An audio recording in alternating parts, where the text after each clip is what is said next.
తర్వాత ప్రధానమంత్రి కావడము ఇది యావత్ దేశ ప్రజలందరూ కూడా తెలిసిన విషయమే. ముఖ్యంగా నెహ్రూ గారు ప్రధానమంత్రి అయినప్పుడు వ్యవసాయ పరంగా అప్పుడున్న జనాభా కూడా స్వతంత్రం వచ్చిన సమయంలో భారతదేశం యొక్క జనాభా 40 కోట్లు. ఆ రోజు ఆ 40 కోట్లకు కూడా 40 కోట్ల మంది భారతదేశ ప్రజలకు తినడానికి బియ్యము గింజలు కూడా లేని పరిస్థితి. అప్పుడు వ్యవసాయ పరంగా మరి అభివృద్ధి చెందనటువంటి భారతదేశం. అప్పుడు ఒక పూట తిని ఒక పూట ఉమ్మాసం పట్టుకునే రోజులని మనకు చరిత్రలో పుస్తకాలలో మనకు చెప్తున్నటువంటి పాఠాలు అనేకం ఉన్నాయి. అయితే అలాంటి పరిస్థితులలో పొద్దున ప్రొఫెసర్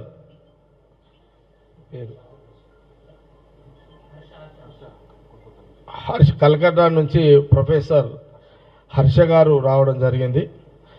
అట్లాగే మన ఈరోజు నెహ్రూ గారి వర్ధంతి సందర్భంలో గాంధీ భవన్లో కార్యక్రమం కూడా జరిగింది. శ్యామ్ మోహన్ రావు గారు, చాలామంది సీనియర్స్, మహేష్ గౌడ్ అధ్యక్షతన, మరి హనుమంతరావు గారు, నిరంజన్ గారు, మరి శ్యామరావు గారు, ఈ టీం అంతా ప్లస్ కెప్టెన్ మన అజారుద్దీన్ గారు, ఇంకా చాలామంది సీనియర్ నాయకులు, కాంగ్రెస్ పార్టీ నాయకులందరూ కూడా పాల్గొన్నారు. ముఖ్యంగా ఆ రోజులలో గుండు సూది కూడా మన దగ్గర ఉత్పత్తి చేసే పరిశ్రమ లేదు. సూది కూడా మనం ఉత్పత్తి చేసే పరిస్థితిలో ఆ రోజు దేశం లేదు. అలాంటి పరిస్థితుల్లో మహాత్మా గాంధీ యొక్క నేతృత్వంలో జవహర్లాల్ నెహ్రూ గారు ప్రధానమంత్రి కావడం, ఈరోజు వారి వర్ధంతి సందర్భంలో,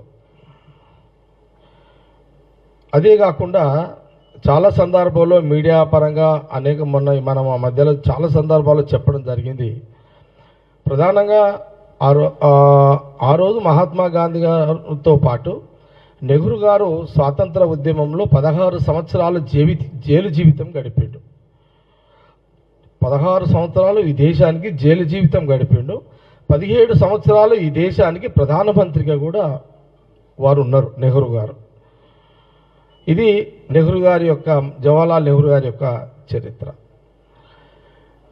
అయితే ఆ రోజులలో వారు ప్రధానమంత్రి అయిన వెంటనే వారికి ఉన్నటువంటి ఎజెండా ఏంది? సాగునీరు లేదు, ఎలక్ట్రిసిటీ లేదు, కరెంటు లేదు ఆ రోజులలో. మరి వ్యవసాయం అభివృద్ధి చెందాలి, అన్ని గ్రామాలలో వ్యవసాయపరంగా అభివృద్ధి చెందాలి, ఇంకా అభివృద్ధి చెందాలి, 3 పూటల తిండి గింజలు రావాలి, ఏ ప్రాంతంలో ఏ పంట పండుతుందో ఆ ప్రాంతంలో అన్ని పంటలు.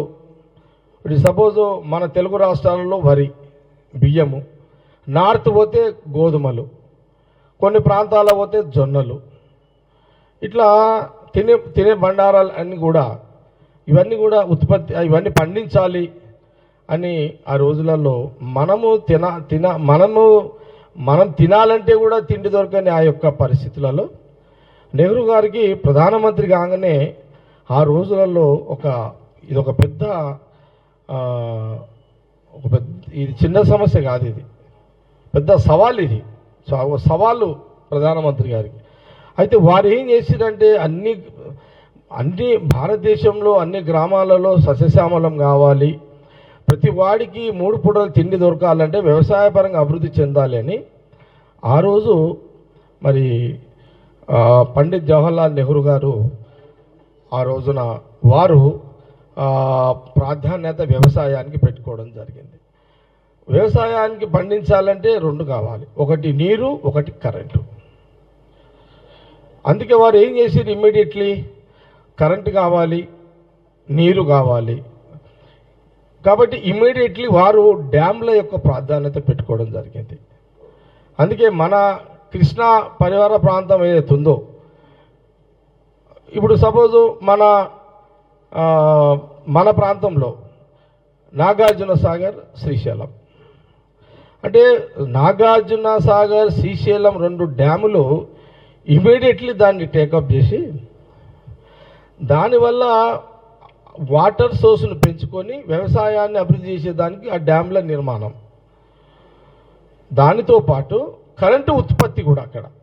అంటే డ్యాము నిర్మించాలి అని అంటే డ్యాము వల్ల నీళ్లను అక్కడ డ్యాములో నిలుపుకొని దాన్ని వ్యవసాయంగా వాడుకోవాలి, అక్కడనే విద్యుత్ కూడా జనరేట్ చేయాలి. ఆ రోజులలో నెహ్రూ గారు దూరం ఆలోచనతో ఇవన్నీ ఇమ్మీడియట్లీ వారు ఆ రోజులలో మన నాగార్జున సాగర్, శ్రీశైలం స్టార్ట్ చేసి అంటే ఒక మన తెలుగు రాష్ట్రాల్లోనే కాదు, భారతదేశంలో అనేక ప్రాంతాల్లో ఈ విద్యుత్తుని ఎట్లా డెవలప్ చేయాలి, విద్యుత్ డెవలప్ అయిపోతే వ్యవసాయం అభివృద్ధి చెందుతుంది. కాబట్టి ఈ యొక్క ప్రణాళికతో ఆ రోజు జవహర్లాల్ నెహ్రూ గారు ఇదంతా కూడా స్టార్ట్ చేయడం జరిగింది. అయితే ఆ క్రమంలో అభివృద్ధి చెందుతుంది భారతదేశం, దినదిన అభివృద్ధి చెందుతుంది. మరి అలాంటి పరిస్థితిలో నుంచి ఏంది ఎఫ్సిఐ అంటే మనకు ధాన్యము మనము తిన్న గింజలు మనం తిన్నది కాక అదనంగా ఎప్పుడన్నా కరువు వచ్చే అంటే నీళ్లు లేక వర్షాలు లేక ఎప్పుడైనా కరువు వస్తే మళ్ళీ ధాన్యము ఉండాలి, భారతదేశంలో అన్ని గ్రామాలకు పంపించే విధంగా ధాన్యం ఉండాలని ఆ రోజులలో మరి జవహర్లాల్ నెహ్రూ గారు దూరం ఆలోచనతోటి ఎఫ్సిఐ ఏర్పాటు చేసుకోవడం జరిగింది. ఈ ఎఫ్సిఐ వల్ల ధాన్యము నిల్వలు ఉంచుకోవడానికి, ఇప్పుడు సపోజ్ మనం ఇప్పుడు సూపర్ బజార్ బియ్యం వస్తున్నాయి చూడండి గవర్నమెంట్ పరంగా ఫ్రీగా, అది ఎఫ్సిఐ ఆ రోజు నెహ్రూ గారు ముందు జాగ్రత్తలో ఆ గోదాంలో ఏర్పాటు చేసింది. కాబట్టి ఆ ధాన్యమే ఇప్పుడు మన సూపర్ బజార్లలో ఇచ్చే బియ్యం అవే ఎఫ్సిఐ ద్వారా వచ్చే బియ్యమే. సెంట్రల్ గవర్నమెంట్లో అట్లా తయారు చేసి పెట్టారు ఆ రోజు జవహర్లాల్ నెహ్రూ గారు. అంటే ఎంత ముందు చూపు చూడండి. ఆ రోజు నెహ్రూ ప్రధానమంత్రిగా ఉన్నప్పుడు భారతదేశం యొక్క జనాభా 40 కోట్లు, ఈరోజు భారతదేశం యొక్క జనాభా 140 కోట్లు. ఈ 76 సంవత్సరాలలో 40 కోట్ల నుంచి 140 కోట్ల జనాభా ఈరోజు భారతదేశము ప్రజానీకము ఉంది ఈ రోజున. కాబట్టి వ్యవసాయాన్ని అభివృద్ధి చేసుకుంటూ ఇండస్ట్రియల్గా కూడా అభివృద్ధి చేసుకోవాలని, అంటే మనమే అన్ని ఉత్పత్తులు చేసుకోవాలి, సూది కానీ ఏదైనా దారం కానీ బట్ట కానీ ఏదైనా మనము ఒకరి మీద డిపెండ్ కావద్దని మన దేశంలో ఉన్నటువంటి వసతులను ఈ రకంగా ఏర్పాటు చేసుకొని క్రమక్రమంగా 16 సంవత్సరాల్లో వారు అనేక ఇలాంటి ముందు చూపు జాగ్రత్తలు ఇట్లా ఆ రోజు తీసుకోవడం జరిగింది. అందుకే చూడండి, నేను ఈరోజు కేంద్రంలో బీజేపీ ప్రధానమంత్రి మోడీ గారు ప్రధానమంత్రిగా ఉన్నారు. కాంగ్రెస్ పార్టీ ఒకటే విషయం స్పష్టంగా అడుగుతున్నది మీ అందరికీ కూడా, మీరు నెహ్రూ గారు ఉన్నప్పుడు ఆ రోజున నాకు నోటుకున్నటువంటి నాగార్జున సాగర్ అట్లాగే శ్రీశైలం డ్యామే కాకుండా అది ఇంకోటి బాగ్రా నంగల్ అది ఆ డ్యామ్ కూడా వారు నిర్మించారు. ఇట్లా ఇంకా బహుశా ఇంకా చాలా ఉండుంటాయి. దాని తర్వాత క్రమంగా ఇందిరాగాంధీ గారు వచ్చిన తర్వాత మళ్ళీ డ్యాములు ఎక్కడ చూడండి. ఇప్పుడు కాంగ్రెస్ ప్రభుత్వంలోనే మన దగ్గర నేను చెప్తున్నాను. ఇప్పుడు శ్రీరామ్ సాగర్ హనుమంతరావు గారు చెప్పారు ఇంత మొదలు శ్రీరామ్ సాగర్, అట్లాగే మా దగ్గర మంజీరా డ్యామ్, సంగారెడ్డిలో మంజీరా డ్యాము కట్టిన తర్వాత కాంగ్రెస్ ప్రభుత్వంలో కట్టిన తర్వాత అప్పుడు కూడా ఇందిరాగాంధీ గారే కేంద్రంలో ఓకే. అయితే ఏదో నా కుటుంబమే కదా, నెహ్రూ గారి కుటుంబమే కదా. ఆ రోజు అక్కడ కూడా చూడండి మంజీరా డ్యాము తాగునీటి కోసం కట్టడం జరిగింది. తాగునీటి ఎక్కడి దాకా వస్తుంది? హైదరాబాదు రాజధానిలో తాగునీటి సమస్య ఉండొద్దు, హైదరాబాదు డెవలప్ కావాలంటే ఫస్ట్ తాగునీటి సమస్య కొరత తీరాలనే ఉద్దేశంతో కాంగ్రెస్ ప్రభుత్వంలో మంజీరా డ్యామ్ కూడా కట్టడం కూడా జరిగింది. దాని తర్వాత చూడండి మన సింగూరు డ్యామ్ కూడా కట్టడం కూడా జరిగింది. ఆ రోజు మా దగ్గర బాగారెడ్డి గారు ఉండి, పి రామచంద్రారెడ్డి గారు ఉండి ఆ టైంలోనే మంజీరా సింగూరు డ్యామ్ కూడా ఇటు జంట నగరాలకు వ్యవసాయానికి కొంత మెదక్కు ఇవ్వడానికి ఏది గణపుర ఆయకట్టు కానీ ఏడుపాయల జాతరకు కానీ ఇట్లా ఇట్లా సింగూరు డ్యామ్ ఇట్లా ఈ రకంగా. కాబట్టి మేము ఒక ప్రశ్న బీజేపీ నాయకత్వానికి అడుగుతున్నాం. మీరు ఈ 70 ఏళ్ళలో ఏం చేసారు అని కిషన్ రెడ్డి గారు మాట్లాడతారు, బండి సంజయ్ గారు మాట్లాడతారు, కేటీఆర్ గారు కూడా మాట్లాడతారు, హరీష్ రావు గారు కూడా మాట్లాడతారు. 70 ఏళ్ళలో ఏం చేసారు అని అంటే, ఈ ప్రాజెక్టులు ఆనాటి నెహ్రూ, పండిత్ జవహర్లాల్ నెహ్రూ కాలం నుంచి తీసుకుంటే కంటిన్యూటీగా మరి మనకు ఇందిరాగాంధీ గారు, తర్వాత రాజీవ్ గాంధీ గారు, సోనియా గాంధీ గారు, మన్మోహన్ సింగ్ గారు, రావు, ఇదంతా నడుస్తూనే ఉంది సిస్టమ్ అంతా. నేను ఒకటే మాట్లాడుతున్నా, ఆ రోజు మంజీరా డ్యాము సింగూరు నీళ్ళు వీళ్ళు తాగిన వాళ్ళే కదా. కిషన్ రెడ్డి గారు కూడా మంజీరా డ్యాము సింగూరు నీళ్ళు తాగిండ్రు. మళ్ళా కేసీఆర్ గారు కూడా సింగూరు మంజీరా డ్యామ్ నీళ్ళు తాగిండు, కేటీఆర్ కూడా తాగిండు, హరీష్ రావు గారు కూడా సింగూరు మంజీరా డ్యామ్ నీళ్లు తాగారు. ఈ 2 డ్యాములు ఎవరి పరిపాలన వచ్చినాయి? కాంగ్రెస్ ప్రభుత్వం పరిపాలన వచ్చినాయి. ఇది మీకు డైరెక్ట్ ఎవిడెన్స్ కదా, మీకు డైరెక్ట్ ఎవిడెన్స్ ఇదంతా. ఇదేదో మేమేదో కల్లబొల్లి మాటలు చెప్తలేదు, ఇది వాస్తవాలు కాబట్టి మీకు చెప్తున్నాం. మీరు చెప్పండి, మేము జీవితం మొత్తంలో సింగూరు మంజీరా డ్యామ్ నీళ్లు తాగలేదు, ఇవి కాంగ్రెస్ ప్రభుత్వం రాలేవని మీరు ఛాలెంజ్ చేయగలుగుతారా? బీజేపీ కిషన్ రెడ్డి గారు హైదరాబాద్లోనే ఉన్నారు కదా, హైదరాబాద్లో కొన్ని ఏళ్ళు మంజీరా డ్యాము నీళ్లు, సింగూరు నీళ్ళు వచ్చినాయి కదా, ఆ నీళ్లు వారు తాగిరు కదా, తాగలేమని చెప్పగలుగుతారా? నేను తాగనే లేను. నేనేమంటున్నా అంటే, మీ రాజకీయ ఉనికి కోసం మీరు ఏదైనా మాట్లాడుకోండి, అది వేరు. కానీ ఏం చెయ్యలేదు అనే మాట మీరు అనొద్దు అనేది కాంగ్రెస్ పార్టీ చెప్పదలుచుకుంది. అయితే ఇంకో మాట, నేను ఒక మాట బీజేపీ నాయకత్వానికి అడుగుతున్నా. బీజేపీ నాయకత్వానికి ఏమడుతున్నా, కిషన్ రెడ్డి గారు ఆయన ప్రెసిడెంట్ కాబట్టి ఏమడుగుతున్నంటే, ఇప్పుడు ఈ కాలంలో, ఆ కాలంలో నెహ్రూ కాలంలో ఈ డ్యాములని కట్టారు కదా, మరి ఆ 17 సంవత్సరాలలో అనేక డ్యాములు నెహ్రూ గారు కట్టారు కదా. ప్రధానమంత్రి మోడీగా భారతదేశంలో ఒక డ్యామ్ అన్న కట్టిరా? ఒక డ్యామ్ 16 సంవత్సరాల నెహ్రూ గారు పరిపాలనలో అనేక డ్యాములు కట్టారు. మరి మోడీ గారు 10 ఏళ్ళు ప్రజల అవకాశం ఇచ్చారు కదా, ఒక డ్యాము మేము కట్టినము మోడీ గారి ప్రభుత్వంలో అని మీరు దీని మీద ఛాలెంజ్ చేయగలుగుతారా?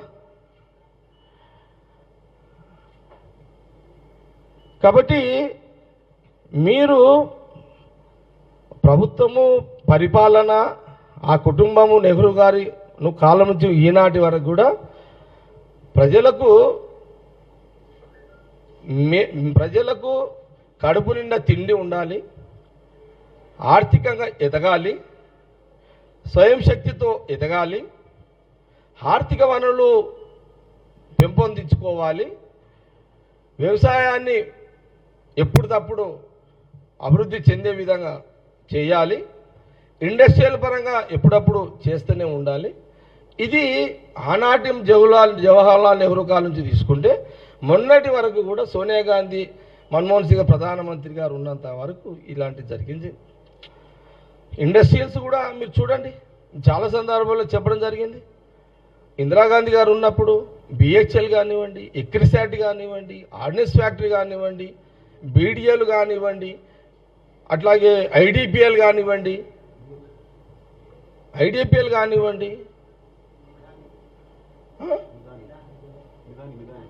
మిదాని కానివ్వండి,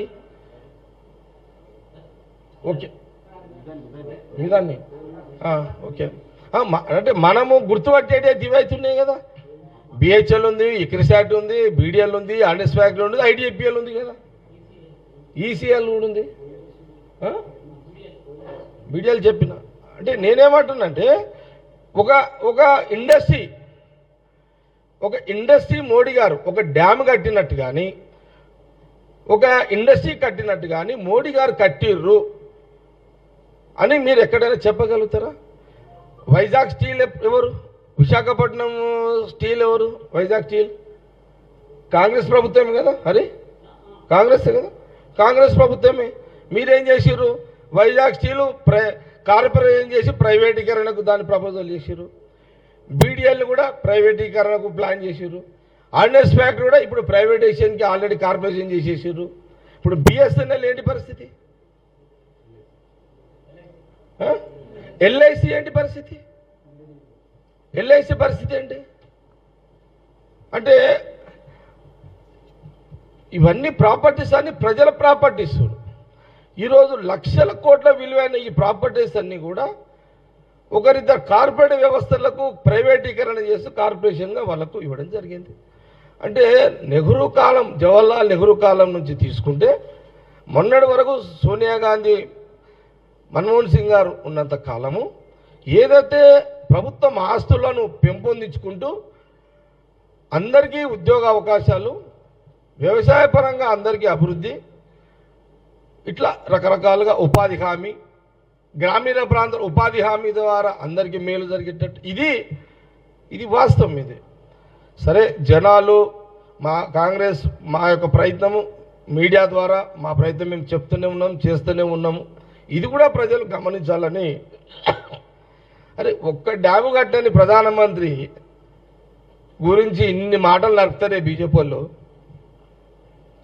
ఎస్, మేము ఒక డ్యామ్ కట్టినాము, ఒక 30,000 మందికి, 40,000 మందికి, 1,00,000 మందికి ఉద్యోగాలు వచ్చి ఒక ఇండస్ట్రీ తెచ్చినాము అని గల్లా ఎగరేసి చెప్పే ఒక దమ్ము తెలంగాణ బీజేపీ రాష్ట్ర అధ్యక్షుడికి ఉందా? ఛాలెంజ్ చేయగలుగుతారా కాంగ్రెస్ పార్టీని? మేము ఇన్ని ఉద్యోగాలు చేసినాము ఇండస్ట్రీ వల్ల చెప్పగలుగుతారా?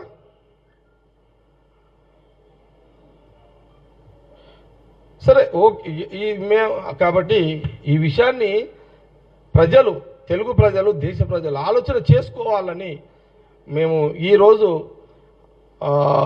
జవహర్లాల్ నెహ్రూ యొక్క వర్ధంతి సందర్భంగా మీడియా పరంగా తెలంగాణ ప్రజలందరికీ, తెలుగు రాష్ట్ర ప్రజలందరికీ ఒకసారి జ్ఞాపకార్థంగా వారికి, నెహ్రూ గారికి నివాళులు అర్పిస్తూ, జవహర్లాల్ నెహ్రూ నివాళులు అర్పిస్తూ మరి ఈరోజు యావత్ ప్రజానికానికి ఒకసారి చరిత్ర చెప్పే ప్రయత్నంలో భాగమే ఈ యొక్క ప్రెస్ మీట్.